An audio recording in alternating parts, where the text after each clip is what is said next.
Hola, sigamos con nuestra presentación de los requisitos, o los requisitos no, sino los tips más importantes para sobrevivir en un procedimiento administrativo. Bueno, bueno, ¿qué pasa cuando se presentan escritos o cómo se los presentan o cómo uno hace su aparición en el expediente administrativo ante la administración, ya sea para deducir un recurso o para decir una petición inicial o cualquier cosa que uno haga ante la administración? Bueno, primer punto, debe presentarse en la mesa de entrada del organismo. Y los escritos posteriores deben presentarse en cualquier parte, en cualquier parte donde se encuentre el expediente. Ahora bien, hay un truco interesante, sobre todo si ustedes están en una situación complicada o si, como yo, ya no sé decir si vivo o vivía, pero bueno, yo soy de Bahía Blanca y cuando vivía allá, por ahí tenía un expediente administrativo que tramitaba en Capital Federal. Entonces, bueno, ¿cómo puede hacer uno para seguir el procedimiento si tiene un apuro que no lo puede mandar? Bueno, por este principio a favor del administrado, de la informalidad a favor del administrado, si uno se equivoca a dónde lo pone, a dónde lo interpone ese recurso, la administración tiene la obligación de mandarlo a donde esté el expediente. Entonces, si ustedes, por ejemplo, tienen que hacer una presentación ante la DGI y tienen un problema en otra ciudad, bueno, la verdad es que lo pueden presentar donde ustedes quieran o donde ustedes estén en ese momento, y la obligación de la administración es remitir el escrito a donde corresponda para ser agregado al expediente. La verdad que esto es un poco antiguo porque la gran mayoría de los escritos, como les digo, se presentan electrónicamente, pero en el caso que esto suceda, bueno, ahí tienen un truco como para poderlo presentar, porque reitero, por el principio de informalidad a favor del administrado, la obligación de la administración es mandarlo a donde corresponde. Este es un tema importantísimo. Cuando ustedes llevan un escrito, siempre tienen que llevar una copia. Y dejan uno, y la parte, digamos, la parte que lo recibe, el mesa de entradas o quien sea, les tiene que poner un sello, acá dice un sello fechador. Parece una antigüedad, pero es un sello que uno lo pone y tiene la fecha, y habitualmente eso tiene un lugar donde firma el empleado. Si no tiene sello fechador, simplemente le pone cargo. Cargo se llama al día y la hora de presentación del escrito, día, hora y lugar. Entonces, con que el empleado le ponga recibido tal día, a tal hora, con eso solo, y la firma y aclaración del empleado, si puede tener un sello mejor, es suficiente. Ahora, fíjense que los escritos pueden también remitirse por correo. Este es un tema también súper práctico. ¿Por qué? Porque lo interesante es que los escritos que se remiten por correo se los tiene por presentado en el momento de la imposición, dice, digamos, en la jerga del correo, o al momento en que se lo presenta en el correo y se lo recibe. Ahí tiene una fecha de sello fechador, y no es cuando lo recibe el organismo administrativo, sino cuando se presenta el escrito. Verán ustedes la facilidad y la practicidad que esto representa, sobre todo si tienen que presentar escritos en otras ciudades, y también el tema de las corridas por los plazos. Entonces, por allí, no llegaron a presentar el pedido de vista, o no llegaron a presentar el pedido de ampliación de plazo, o quieren que llegue lo más rápido posible, bueno, lo mandan por correo. Ahora bien, lo pueden mandar para varias cuestiones por correo, pero la cuestión, digamos, en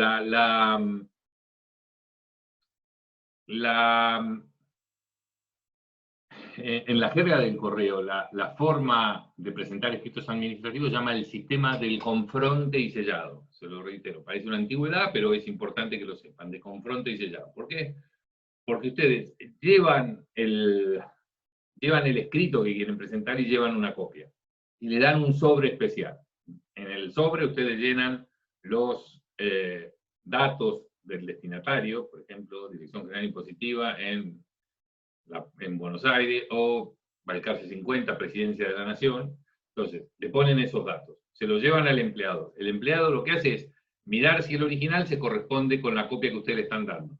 Entonces, mira eso, lo mete dentro del sobre, lo cierra, le pone un cargo, es decir, la hora o el sello fechador impreso por agente postal, como dice esta norma que estamos viendo aquí.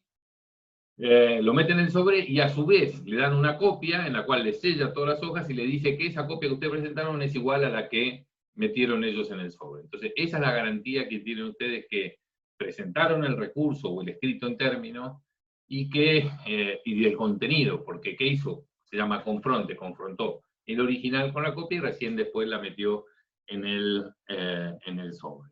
Hay muchos empleados que no conocen del correo, que no conocen esta modalidad.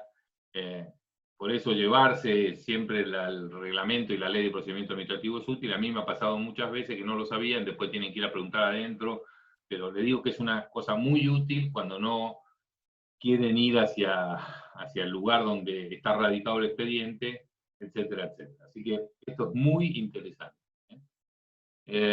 Confronte y sellado. Muy interesante y muy útil. La verdad que no sé si está interesante. Lo único que lo hace interesante es la utilidad. Si hay otra cosa que tienen que hacer es poner la fecha en el escrito. No es necesario, pero en caso de duda, por lo que fuere, sobre la fecha de presentación, se tiene que estar a la fecha que se presentó en el escrito. Entonces, siempre tengan la prudencia de poner la fecha arriba, en el expediente o al final, perdón, en el escrito, al final o donde sea. Pero es muy importante, porque es muy útil, porque si hay algún problema en las notificaciones, vale la fecha que ustedes atestaron, que ustedes pusieron en el escrito. Y acá está lo que decíamos recién, cuando se emplea el medio telegráfico, pues, también pueden mandar una carta documento, que ese es el otro medio, pero si es un escrito muy largo y tienen que acompañar documentación, el sistema de confronte sellado es el más barato y el más seguro. Dice que cuando se emplea el medio telegráfico para contratar traslados, vistas, etcétera, etcétera, se entiende que está presentado desde su imposición en la oficina postal. No cuando lo recibe, sino cuando ustedes lo dejan en el correo. Otro tip muy importante. Esta es otra cosa de abogados.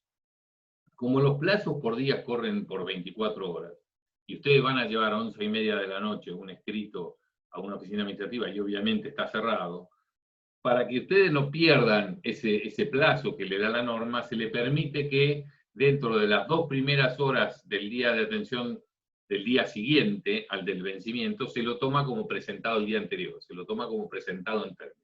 Reitero, la lógica de esto es que los plazos se consideran de 24 horas, pero como las oficinas administrativas no están abiertas las 24 horas, le dan esa posibilidad.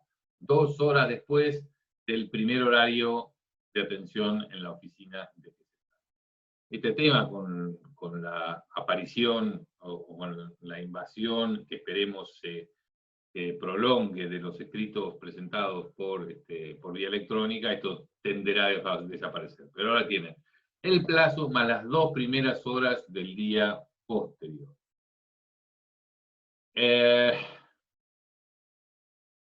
¿Qué pasa? Y esto es el inciso 6º del artículo 1. Esta es una parte del artículo 1 de la Ley Nacional de Procedimientos Administrativos. ¿Qué pasa si se le venció el plazo? Bueno, primero trataremos de encontrar alguna explicación de por qué no fueron bien notificados y por lo tanto el recurso está metido dentro del plazo. Pero de todos modos, si están en una situación desesperada, no tienen ninguna excusa por el plazo que se les venció, tienen esta alternativa. O hagan la discusión en relación a la nulidad de la notificación o el por qué consideran que el recurso está en plazo, pero por las dudas tienen que poner al final que si en el caso que se considere que está vencido el plazo, se trate a la petición como una denuncia de ilegitimidad. Esta es la palabra técnica, denuncia de ilegitimidad. ¿Qué quiere decir esto? Una vez vencido, la letra de la norma dice, una vez vencido los plazos establecidos para interponer los recursos administrativos, se pierde el derecho, es lo que decíamos. Están fritos, sonaron, no tienen posibilidad de ponerlo después, lo cual es gravísimo porque les cierra la puerta de los tribunales para continuar la discusión. Entonces, Se pierde el derecho para articular los recursos cuando se vencen los plazos. 15 días, 10 días, básicamente. Pero ello no obstará que se considere la petición como una denuncia de ilegitimidad por el órgano que hubiera debido resolver el recurso. ¿Qué quiere decir denuncia de ilegitimidad? Como el particular se presupone que es un colaborador de la administración, en ese carácter de colaborador de la administración, podemos admitir que me presente el escrito diciendo, administración, te mandaste una macana, porque yo soy un colaborador de la administración. Y la administración se supone que su objetivo no es embromar a los particulares, sino actuar conforme a derecho. Entonces, si efectivamente la administración constata que lo que yo estoy diciendo, que se hizo algo ilegítimo, que se incumplió la ley, o que se actuó con algún vicio de ilegitimidad, bueno, lo que hace es analizarlo y eventualmente lo puede revocar. Entonces, como reitero, el principio es, se vence el plazo, caduca la instancia, sonamos. Yo lo puedo pedir igual, ¿eh? Ojo que esto no es una cosa menor. Y la administración tiene la obligación de tratarlo. Pero ¿cuándo la administración no lo trata? Dice, cuando dispusiere lo contrario, es decir, no resolver este recurso de legitimidad o esta denuncia de legitimidad por motivo de seguridad jurídica. Es decir, bueno, si la decisión que se tomó, que quedó firme, benefició a otros, por ejemplo, yo no puedo simplemente por una denuncia que me viene 1, 2 o 3 meses después, cambiar eso porque el derecho del otro se consolidó, por ejemplo, se avanzó en un procedimiento administrativo de licitación, la licitación se adjudicó, ya están ejecutando la obra, realmente hay un principio de seguridad jurídica y de firmeza de los actos administrativos que hace que, bueno, es probable que ni siquiera lo trate si esto avanzó de tal manera. O la otra, razonables pautas temporales. Cuando se exceden las razonables pautas temporales, es decir, yo soy notificado de un acto administrativo y me presento 3 años después, bueno, se presume que abandoné el derecho, un abandono voluntario del derecho. Entonces, es realmente contrario al sentido común que alguien que dejó dormir un derecho durante tanto tiempo venga a pretender una revisión después de transcurrido un plazo muy extenso. Pero recordemos, se llama denuncia de ilegitimidad. Vamos ahora a la articulación de los recursos. Los recursos administrativos interrumpen los plazos. El artículo 12, a que se refiere aquí, habla de la ejecutoriedad de los actos administrativos. Los actos administrativos pueden continuar con su ejecución y, de hecho, hay un principio esencial de los actos administrativos que es su ejecutoriedad. Salvo indicación en contrario, las consecuencias derivadas de un acto administrativo, por más que esté recurrido administrativamente, no se suspenden, continúan adelante.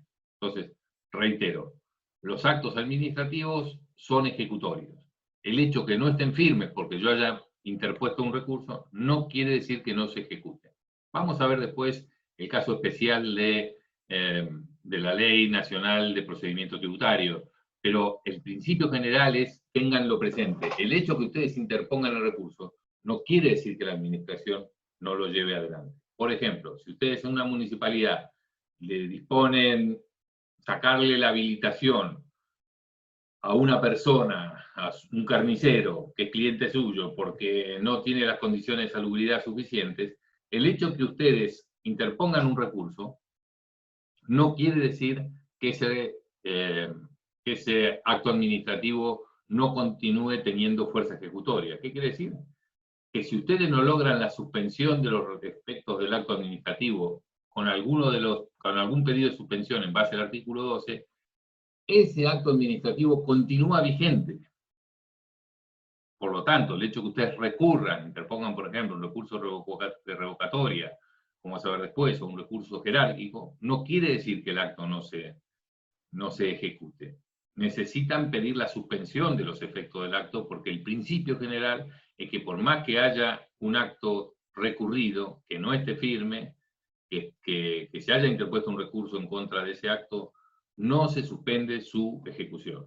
Entonces, sin perjuicio de lo establecido en el artículo 12, que son las causas suspensión de los efectos del acto administrativo, la interpretación de los recursos interrumpe el curso de los plazos, aunque hayan sido mal calificados, adolezcan de defectos formales, fueren deducidos ante órgano incompetente por error excusable. Bueno, es lo que hablábamos recién. Si bien se ejecutan los actos administrativos, el interponer un recurso, por más que haya sido mal calificado, lo decíamos recién, principio de informalidad, tenga defectos formales, lo mismo, principio de informalidad, o fueran deducidos ante órgano incompetente, lo ponen ante otro organismo o en otro lugar, como le decía, lo interponen ante Bahía Blanca cuando el que tiene competencia territorial para resolver está en Buenos Aires. Bueno,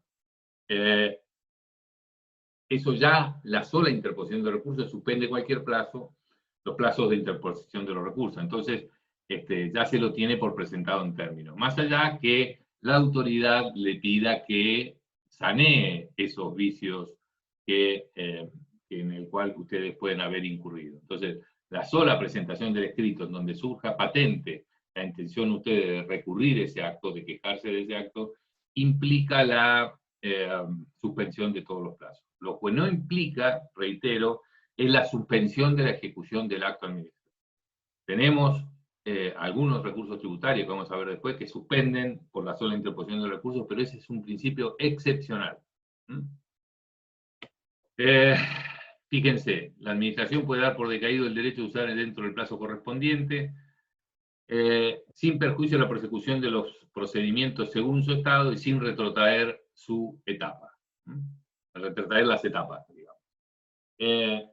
Si uno no tiene, por ejemplo, la posibilidad de ofrecer prueba y no la ofrece en el plazo que la administración le dio, se da por decaído ese derecho. Otra de las garantías establecidas en el artículo 1 de la Ley Nacional de Procedimientos Administrativos, que se complementa con el 7, ahora me agarró la aterosclerosis, 7 inciso D o E, no me acuerdo, cuando habla de procedimientos dentro del artículo 7, están estas cuestiones de debido proceso adjetivo, que se complementan con el requisito de procedimiento del artículo 7 de la Ley Nacional de Procedimientos Administrativos. El particular tiene el derecho al debido proceso objetivo, que comprende el derecho a ser oído, exponer las razones y las defensas antes de la emisión de los actos que se refieren a su derecho de interés legítimo, interponer recursos y hacerse patrocinar y representar profesionalmente. Es un derecho, no una obligación, hacerse patrocinar y representar profesionalmente. Cuando una norma administrativa permita que la representación sea ejercida por no profesionales de derecho, el patrocinio letrado será obligatorio en el caso que se planteen o debaten cuestiones jurídicas. Bueno, aquí hay una gran discusión, digamos. Algunos dicen exigir que se tenga patrocinio letrado, es decir, que el particular que quiera reclamar venga con un abogado, implica... Es una visión corporativa de nosotros los abogados, que quieren que siempre haya un abogado para que facture honorarios, y que, en definitiva, haría cara la presentación de los particulares ante la administración pública, y cercenaría el derecho de defensa de los particulares. Esa es una parte de la biblioteca. La otra parte le dice, siempre que se charlan cuestiones ante la administración, siempre se debaten cuestiones jurídicas. Entonces el particular está en una condición de inferioridad ante la administración, que tiene todo un aparato burocrático destinado a cubrir estas necesidades. Entonces, la ley se ha inclinado por esta última visión. Prefiero que estén... perdón, esta última visión, no le dije la última visión. Tenemos la visión que dice, exijamos patrocinio letrado, y la otra que no se exija el patrocinio letrado para facilitar el acceso a la justicia. La Ley de Procedimientos Administrativos